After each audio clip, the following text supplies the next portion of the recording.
नमस्कार साथियों, आज अपनी इस वीडियो में बीए 5th सेमेस्टर हिस्ट्री की जो सेकंड यूनिट है इस पर 25 मोस्ट इम्पोर्टेंट क्वेश्चन देखेंगे। अगर आप चैनल पे नए हो तो चैनल को सब्सक्राइब कर देना। बिना समय गवाए क्वेश्चन स्टार्ट कर देते हैं। फर्स्ट क्वेश्चन है, उपनिषदों का मुख्य दार्शनिक विचार क्या है? तो उपनिषदों का मुख्य विचार ब्रह्मा, परम सत्य और आत्मा व्यक्तिगत चेतना की एकता है। इसमें अहम ब्रह्मास्मि, मैं ही ब्रह्मा हूँ के माध्यम से यह समझाया गया है कि आत्मा और परमात्मा एक ही है। उपनिषद ज्ञान मार्ग पर बल देते हैं, यानी ज्ञान मार्ग पर बल देते हैं। सेकंड क्वेश्चन है, उपनिषदों में कर्म और पुनर्जन्म का क्या महत्व है? तो उपनिषदों के अनुसार मनुष्य का वर्तमान जीवन उसके पिछले कर्मों का फल है। अच्छे कर्मों से आत्मा शुद्धि होती है और अंततः जन्म मरण के चक्र से मुक्ति या मोक्ष प्राप्त होता है। यानी अच्छा कर्म करो मोक्ष प्राप्त करने के लिए। क्वेश्चन नंबर 3 है, श्रीमद् भगवद गीता का निष्काम कर्म सिद्धांत क्या है? तो निष्काम कर्म का अर्थ है फल की चिंता किए बिना अपना कर्तव्य कर्म करना। गीता के अनुसार मनुष्य का अधिकार केवल कर्म करने पर है, उसके परिणाम पर नहीं। यह सिद्धांत व्यक्ति को तनाव मुक्त होकर कार्य करने की प्रेरणा देता है। क्वेश्चन नंबर 4 है, गीता में वर्णित स्थित प्रज्ञ का क्या अर्थ है? तो स्थित प्रज्ञ व्यक्ति है जिसकी बुद्धि स्थिर है, जो सुख दुख लाभ हानि मान अपमान में समान रहता है और अपनी इंद्रियों पर पूर्ण नियंत्रण रखता है। इसे स्थितिपरक कहा जाता है। क्वेश्चन नंबर 5 है, गीता के अनुसार भक्ति और कर्म योग में क्या संबंध है?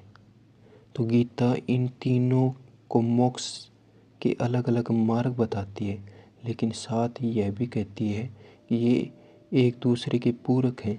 ज्ञान से सत्य का पता चलता है, भक्ति से संवरण आता है और कर्म से समाज की सेवा होती है। क्वेश्चन नंबर 5 है, वर्ण व्यवस्था का मूल स्वरूप क्या था? तो प्रारंभ में वर्ण व्यवस्था जन्म पर नहीं बल्कि गुण और कर्म पर आधारित थी। समाज को 4 भागों में बांटा गया था, ब्राह्मण, क्षत्रिय और वैश्य और शूद्र। इसका उद्देश्य समाज में श्रम का विभाजन करना था।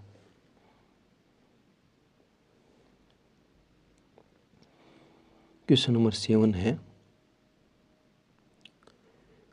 आश्रम व्यवस्था के 4 चरण कौन से हैं?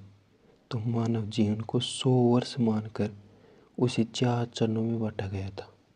पहला ब्रह्मचर्य, शिक्षा और संयम 0 से लेकर 25 साल तक। गृहस्थ, पारिवारिक और सामाजिक उत्तरदायित्व 20 से लेकर 50 वर्ष तक। वानप्रस्थ, आध्यात्मिक अभ्यास के लिए वनों की ओर गमन 50 से 75 वर्ष।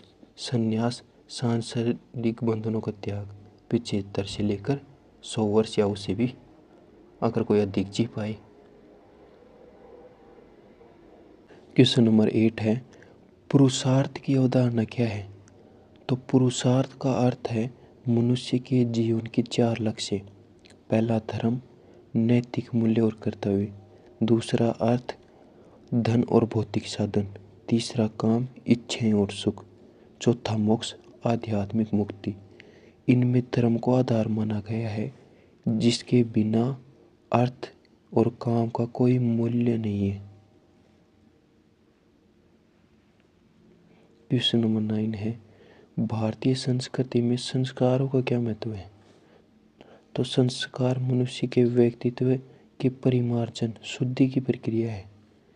प्राचीन शास्त्रों में 16 मुख्य संस्कारों का वर्णन था, जो जन्म से पहले गर्भाधान शुरू होकर मृत्यु के बाद अंत्येष्टि तक चलते हैं। क्वेश्चन नंबर 10 है, उपनयन संस्कार का क्या अर्थ है? तो उपनयन का अर्थ है गुरु के पास ले जाना। इसे यज्ञोपवीत भी कहते हैं। इसके बिना बालक का विद्यार्थी जीवन शुरू होता है। यानी इसके बाद विद्यार्थी का जीवन शुरू होता है ब्रह्मचारी, और इसे द्विज दूसरा जन्म माना जाता है।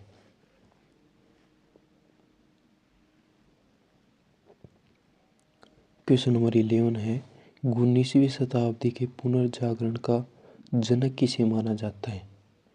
तो राजा राम मोहन राय को भारतीय पुनर्जागरण का जनक माना जाता है।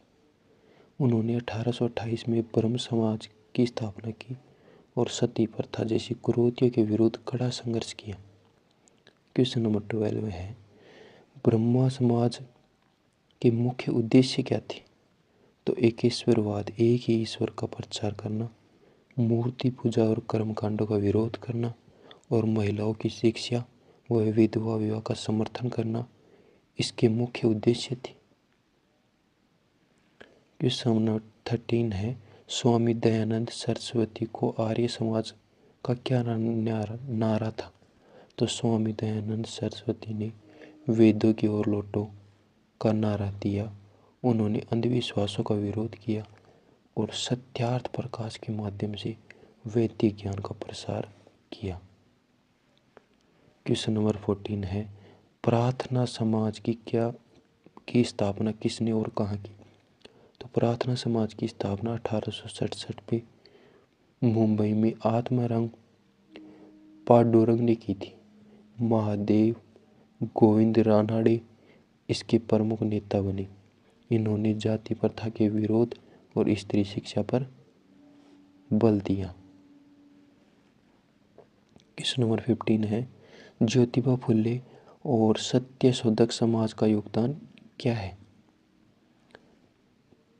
तो ज्योतिबा फुले ने समाज के दलित और पिछड़े वर्गों के उत्थान के लिए 1873 में सत्यशोधक समाज की स्थापना की। उन्होंने गुलामगिरी नामक पुस्तक लिखी और अपनी पत्नी सावित्रीबाई फुले के साथ मिलकर महिलाओं के लिए पहला स्कूल खोला, महिलाओं या लड़कियों के लिए। क्वेश्चन नंबर 16 है, स्वामी विवेकानंद और रामकृष्ण मिशन के मुख्य संदेश क्या थे? तो विवेकानंद ने मानव सेवा ही माधव यानी ईश्वर की सेवा है का संदेश दिया। उन्होंने वेदांत के दर्शन को आधुनिक रूप में पेश किया और 1893 में शिकागो विश्व धर्म सम्मेलन में भारतीय संस्कृति का गौरव बढ़ाया। क्वेश्चन नंबर 17 है, ईश्वरचंद विद्यासागर का नाम किस सुधार से जुड़ा है?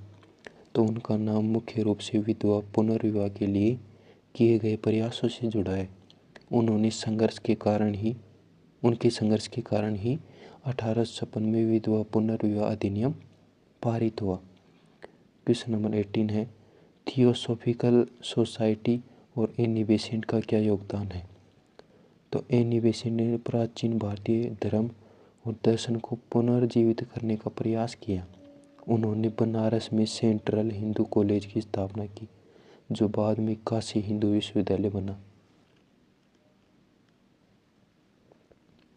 क्वेश्चन नंबर 19 है, अलीगढ़ आंदोलन और सर सैयद अहमद खान का उद्देश्य क्या था? तो इसका उद्देश्य मुस्लिम समाज में आधुनिक शिक्षा और अंग्रेजी भाषा का प्रचार करना।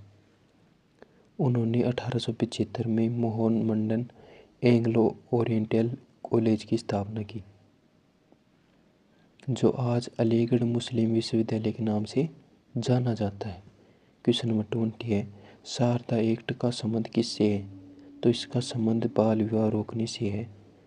हरविलास शारदा के प्रयासों से यह कानून बना, जिसमें लड़कियों की शादी की न्यूनतम आयु 14 वर्ष से और लड़कों की 18 वर्ष तय की गई। क्वेश्चन नंबर 21 पर चलते हैं, आधुनिक भारतीय समाज पर इन सुधारों को क्या प्रभाव पड़ा? तो इन आंदोलनों ने तर्कवाद, मानवतावाद और समानता के विचारों को जन्म दिया। इससे भारतीय मध्यम वर्ग में आत्मसम्मान जगा और स्वतंत्रता आंदोलन के लिए वैचारिक आधार तैयार हुआ। यानी कि जो मध्यम वर्ग था वो भी उभरा, उसका लाभ मिला अपन को स्वतंत्रता के समय। वर्ण और जाति में मुख्य अंतर क्या है? तो वर्ण केवल 4 हैं और यह क्रम पर आधारित थी, जबकि जातियाँ हजारों हैं और यह पूरी तरह जन्म पर आधारित हो गई है। सुधारकों ने जाति प्रथा की कठोरता का कड़ा विरोध किया। क्वेश्चन नंबर 23 है, संस्कार और सभ्यता में क्या अंतर है? तो सभ्यता भौतिक विकास जैसे कि मकान, सड़क, तकनीक को दर्शाती है, जबकि संस्कार आंतरिक और आध्यात्मिक सुधार को दर्शाते हैं। संस्कार ही संस्कृति को मजबूत बनाते हैं। क्वेश्चन नंबर 24 है, सावित्रीबाई फुले का महिला शिक्षा में क्या योगदान है? तो वे भारत की पहली महिला शिक्षिका मानी जाती हैं। उन्होंने अत्यंत कठिन परिस्थितियों में समाज के विरोध को झेलते हुए दलित लड़कियों को शिक्षित करने का बेड़ा उठाया। क्वेश्चन नंबर 25 है, वर्तमान में इन सामाजिक आदर्शों की क्या प्रासंगिकता है? तो आज भी निष्काम कर्म कार्य क्षेत्र में तनाव कम करने में मदद करता है। गीता का संदेश और पुरुषार्थ हमें संतुलित जीवन जीने की प्रेरणा देता है। समाज सुधारकों के विचार आज भी समानता और न्याय की नींव है। ऐसे करके अपन ने 25 मोस्ट इम्पोर्टेंट क्वेश्चन देख लिए। बाद में पूरे जब 100 क्वेश्चन हो जाएंगे तब ये 2-2 नंबर वाली कंप्लीट हो ही जाएंगी। इसके साथ मैं शॉर्ट नोट्स भी कंप्लीट करवाऊँगा, थ्योरी भी कंप्लीट करवा दूँगा थोड़ी सी। इसलिए अगर चैनल पे नए हो तो चैनल को सब्सक्राइब कर देना, वीडियो को लाइक कर देना, और वीडियो थोड़ा भी हेल्पफुल रहा हो तो कमेंट करके बताना, दोस्तों को शेयर करना। धन्यवाद।